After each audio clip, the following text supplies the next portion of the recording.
for every competition, but what has helped me stay grounded in these big events per se is like having a mode for yourself, you know, like I said, I'm a big fan of Kobe Bryant, and when it's Yeah. time to go off, his Mamba mentality turns on, you know, and I kind of have similar things in that way too that I kind of get in the zone for. And yeah, I think it's just important to have those characters that you can snap into at any moment, right?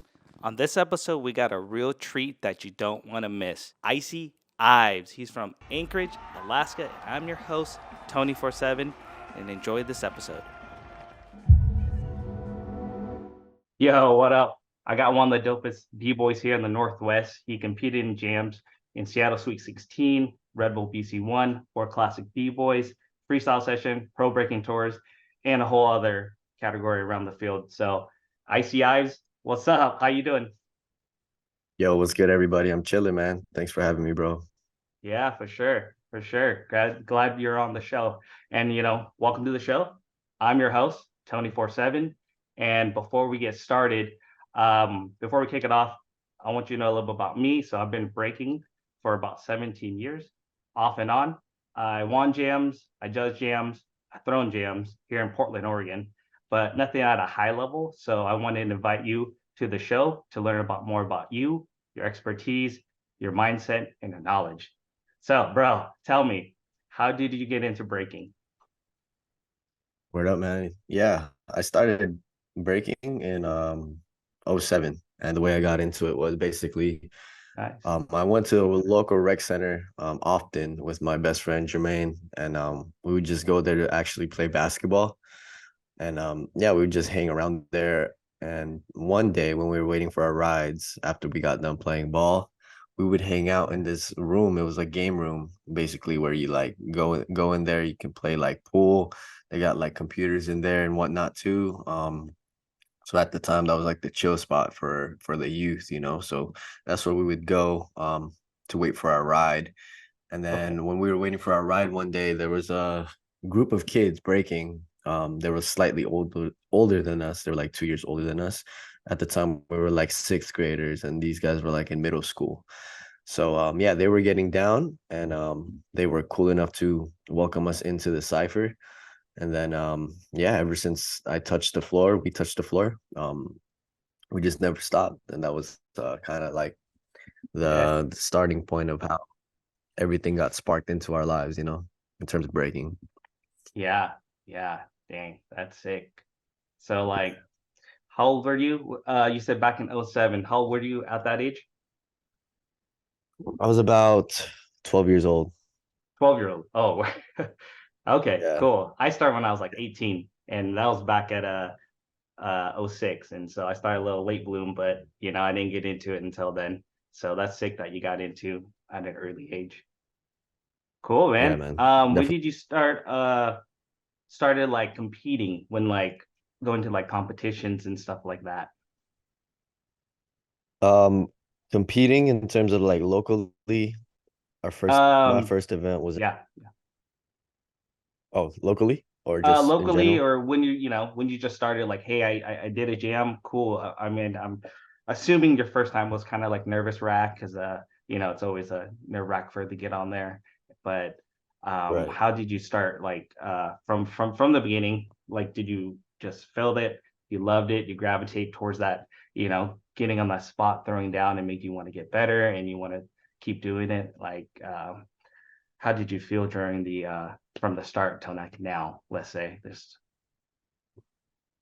Yeah, I mean, obviously, starting off locally in a small city of Anchorage, it's like the opportunities here were slim. Almost everybody knows each other, and I bet you can go to like two events and you probably have already battled somebody that you know. Yeah. So it's a really tight community here. And coming from Alaska, obviously you want to break out of that, right? And want to explore different cities, different parts of the state. So growing up, from I want to say 12 all the way to 16, it was just like all local stuff. And then Okay. as I when I turned 16, that's kind of like when I wanted to venture out. And the first scene that I actually visited was the Northwest um scene, which was in Uh, Seattle, Washington. And, ever since then, I was like, man, okay, if we could compete in Seattle, why can't we take this somewhere else? And then came to Cali, and then after that, after Cali, it just started flourishing from there. Obviously I got down with Rock Force in 2015. So after I got done with them, more oh, opportunities opened up even more. And yeah, I think just coming from a small city in Anchorage and taking it to like a world class stage per se, I think it's a dream also. And it's yeah. it's very humbling. I'm just grateful for every opportunity and all the experiences that I've been able to go by. Yeah, that's dope. Like in my, I believe, you achieved a lot growing from there to now. And I'm sure there's, Mm. challenges throughout the time. Like how did you ever have a time where you kind of stopped? Like how was your support system with like family and friends? You're doing this more seriously. Like was there any challenges through that? Absolutely, yeah. My parents never yeah, they never were supportive in terms of like just me breaking almost every single day as a kid. Um my group of friends too. They always questioned like, hey, who are you hanging out with? Just a group of kids just breaking all day is just like it's just not the your typical thing you would present to your parents, right? So Yeah, yeah, obviously they were worried, and coming from a Filipino household, it's like, hey, you need to be a doctor, get your degree, become a nurse and whatnot, that typical lifestyle, right? yeah, But yeah, yeah, I think that fueled me more than anything, that they didn't really believe in my vision. Just because that's how I am as a person, like when somebody says, hey, don't do this, then I'm the other way around. I'm going to do uh-huh. it. So that's kind of Yeah, like how it was growing up in terms of just being in a Filipino household, and strict parents, obviously. And then yeah, once they saw me making more noise, once they saw me actually like taking it to a level where I was getting recognized by the state and whatnot, then they became a little more serious in terms of supporting it. But art is art, and at the end of the day, you probably know it too, coming from a Asian background, it's never easy to just be like, hey mom, I want to break all day. yeah. So yeah. Yeah, that's where kind of, I kind of fell off a little bit too when getting down and stuff. I was training a lot and traveling out in Canada, Seattle, just feel the scene and kind of life happens, right? Your parents is like, yeah, you do this, but like you got to work, got to support. Um, so that's sick that you kept going and till this day, like I keep reminisce back. I'm like, dang, I love the scene, going to jams. It just gets me hyped and back to like the passion seeing that and everybody that's still in it and growing. It just fuels me up and get inspired. So Right. that's dope. Absolutely. So like That's the thing. That's the thing yeah, about dance too. Like it never goes away. Like you could stop for like 5 years and come back, but like it's not like you left the scene, right? Because like when you like are in hip hop and invested in hip hop, it's just gonna stay in you regardless, right? Like you could be working a yeah, 9 to 5, but the way I approach my 9 to 5 is in a hip hop form, if that makes any sense. So yeah, yeah, I think hip hop will always resonate in you, and the fact that you came back, it's almost like, in a sense, it never left you. So that's the cool thing. It's timeless, man. yeah, yeah. It never left me, still my mind, but the physical movements sometimes got to train train back for these True moves and that. stuff like that. And so, when you say Muscle it's always memory. stick.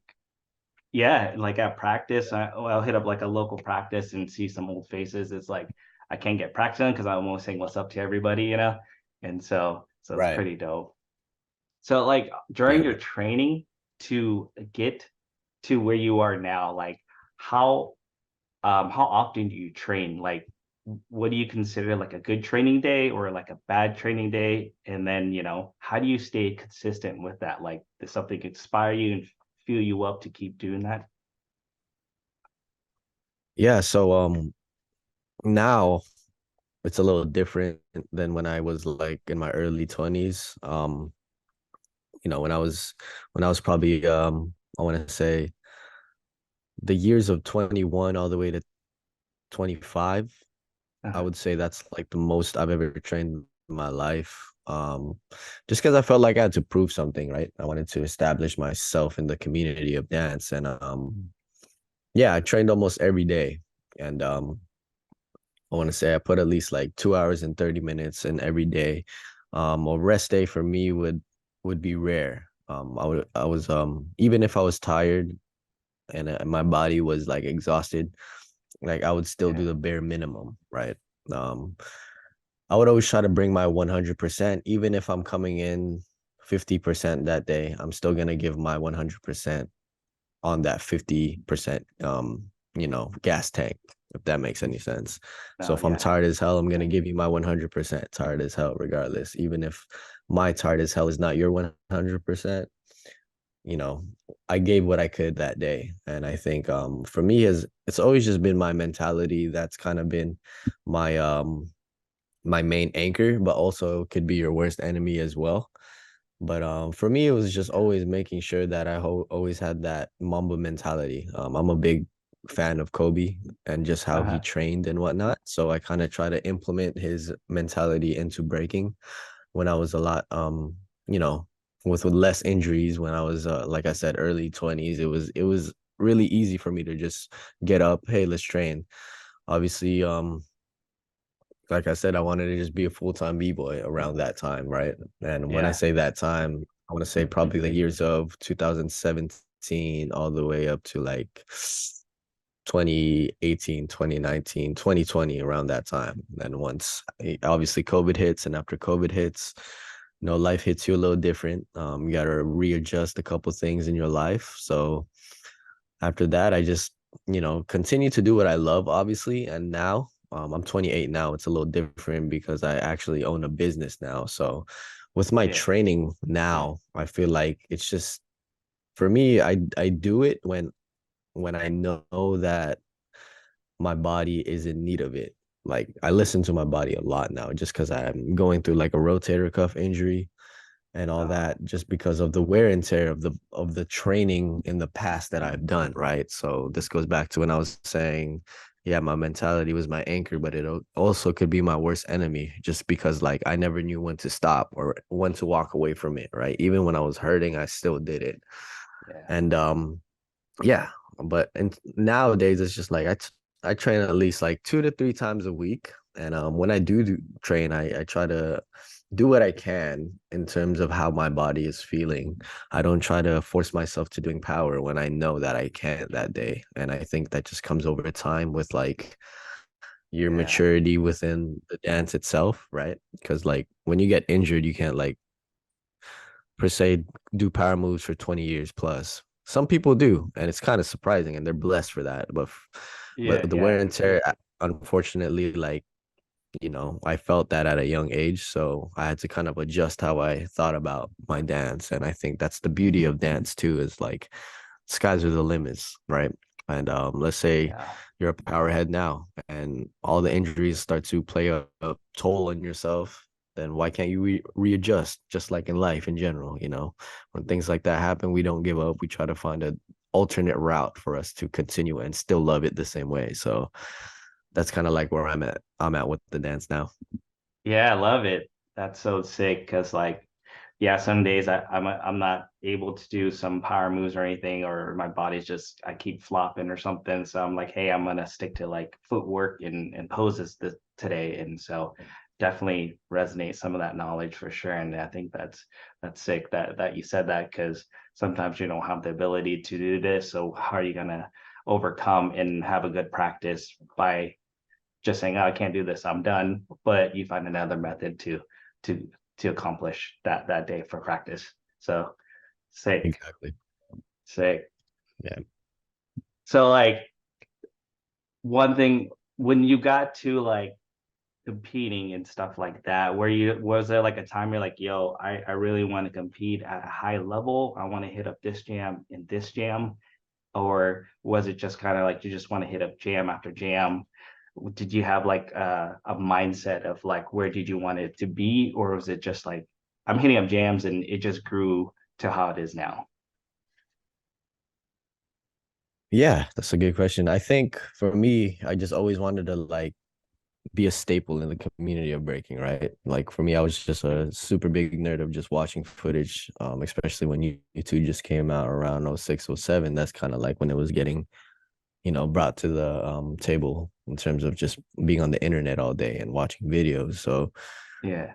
yeah, and watching footage like that growing up, I was like, man, if they could do that, I definitely want to be on that level too, where I'm traveling the world and just, doing what I love to do. And yeah, it's just kind of been in my mind. And I was like, man, I really want to like be a well-known b-boy and just make a name for myself and establish myself in the community of breaking. And yeah, I just had the hunger to do that, right? Because I Sick, always sick. just wanted to like be the best at one point, but obviously that changes as you get older, right? I think to Yeah. say I want to be the best is kind of like vague, just because nobody's really the best in breaking anymore. Like there's somebody out there working 10 times harder than you, and you can lose at any given moment because anything can happen, right?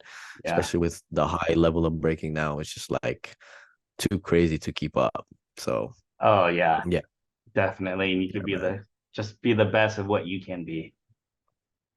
Absolutely. Yep. Dope. Exactly.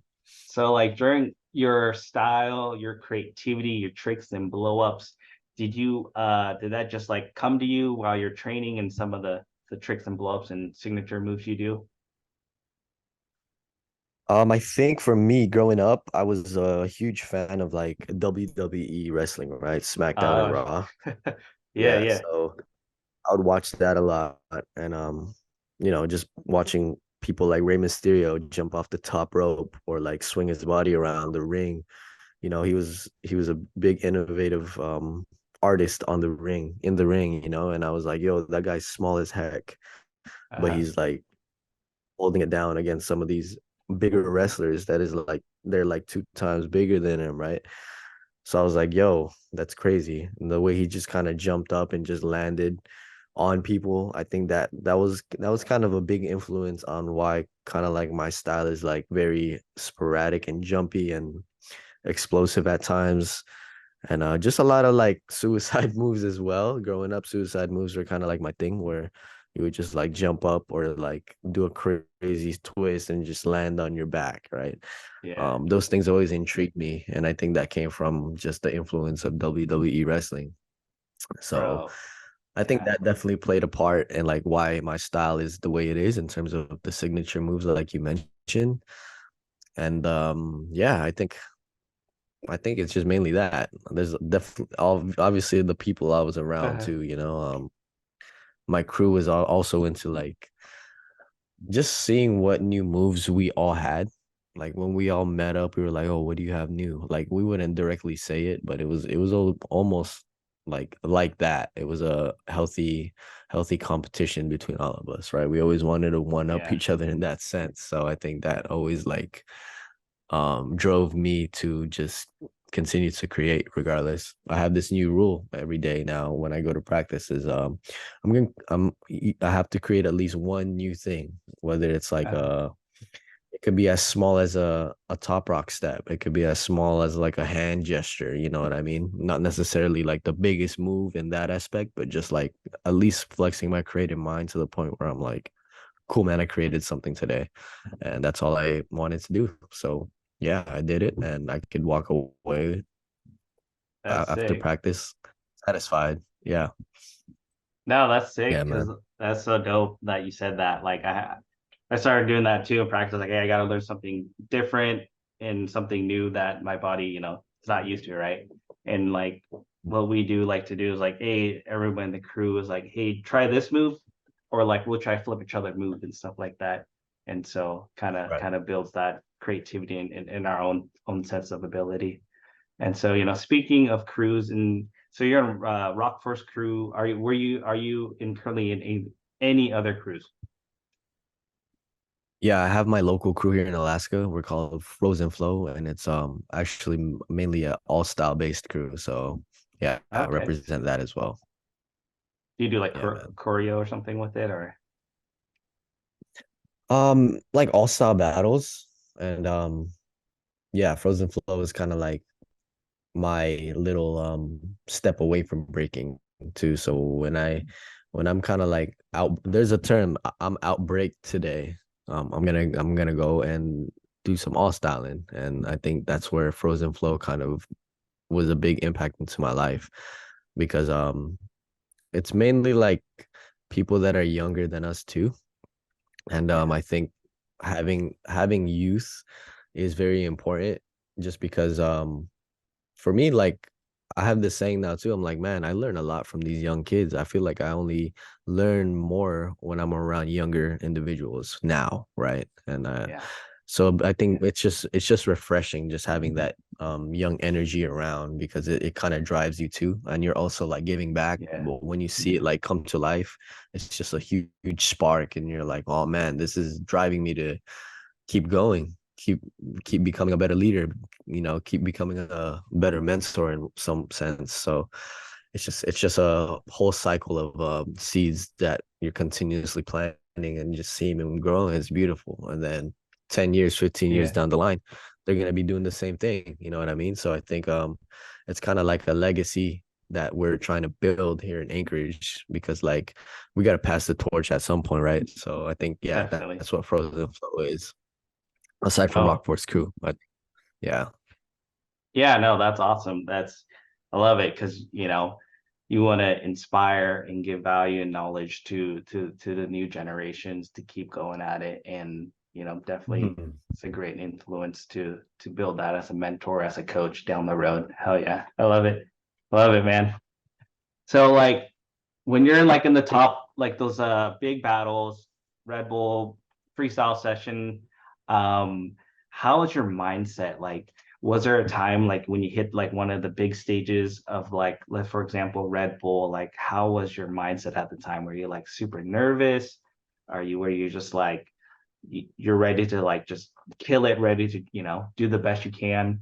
How was your mindset from like, let's say from a beginning big stage to like now? Is it still to feel the same way, or like is there a different, a different adaptation from now?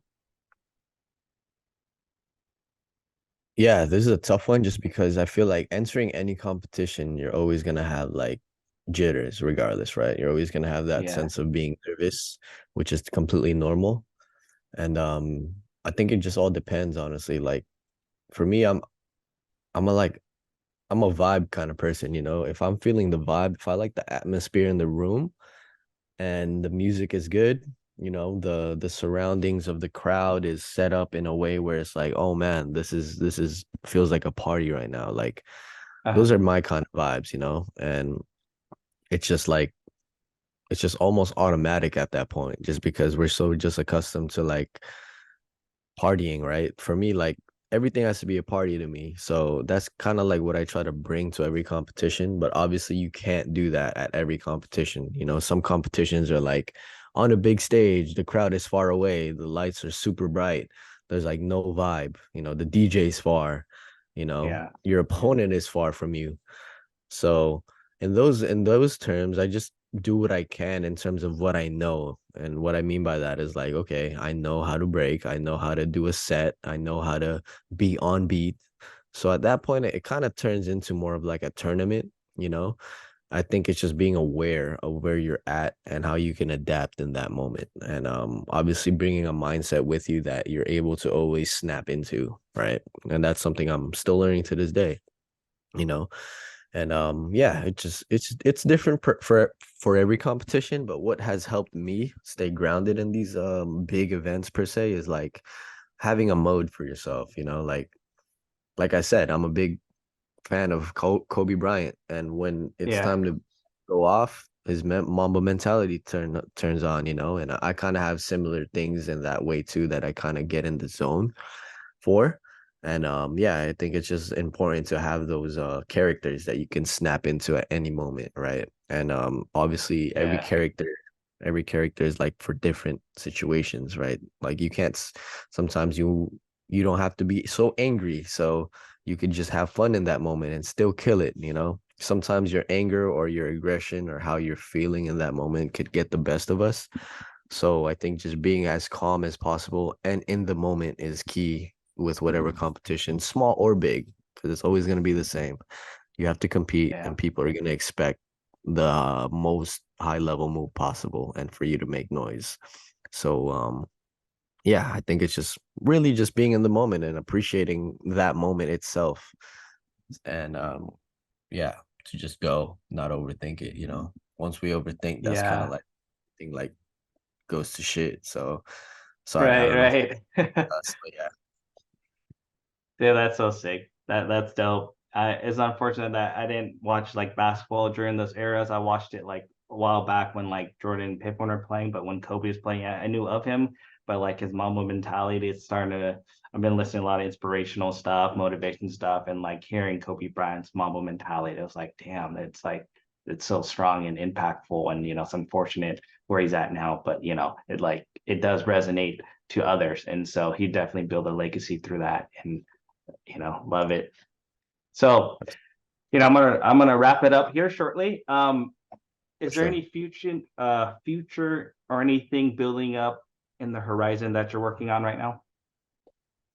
Dude, right now I'm just we just started our competition season for our dance studio. So I'm also a business owner. Our dance studio is called Flow Zone Dance Studio. So that's kind of Okay. like a big priority of mine is just to have that studio and have that business flourishing on all aspects and just growing the next leaders of our community is kind of like the project that I have been trying to work on. It's just Yeah. that really. And I just a lot of community based things. Like I said, come from a small community, so we try to work with what we can in our little confined area and just make something beautiful happen. So I've been trying to work with other artists in other realms in my state to just make some beautiful things Yeah. happen in our community, because we need more of that stuff. It's hard for people to come together just because of people want to do their own things, which is completely fine, but like coming together is like another powerful thing that we should do more often, right? Because Yeah. there's some point where we have to turn off that artist mentality. We have to turn off that like pride sometimes just to make something bigger happen, and just look at that bigger picture is just like it's a whole nother level of just leadership in general and making things just come to life, so that's kind of like a project that I've been working on as of late. Damn. No, that's really dope. I love that you want to, you've done so many great stuff and you want to use that in mentor and create a community and impact others. And I think that's the best route, the best thing to do to give back. And so that's super incredible. You know, I'm gonna wrap it up here. I think that you being on this show, thank you for being here, and you definitely dropped some great knowledge. And I hope the viewers will get inspired through this or some type of impact. If we wanted to get more in touch with you, where can we find you? Absolutely, yeah. So my Instagram is Icy Ives, and you could also check out my website, icyives.com. And yeah, it's pretty much my platforms that I'm on, so you can catch me on there. Dope, dope. I'll add those all on the description and details below. Um, Dope, man. Thank you for being on here, Icy. Uh, Appreciate you being here, getting out here, dropping some knowledge. I love it. Um, I think that's it, guys. If you like this, follow, subscribe. I'll see you on the next one. Bet on myself, or do I do? End of the day, like nothing is really ever guaranteed. Like seeing folks be laid off, and they had a high-paying job with like Facebook, Right. or Google, and it's like they're paying top dollar for these people.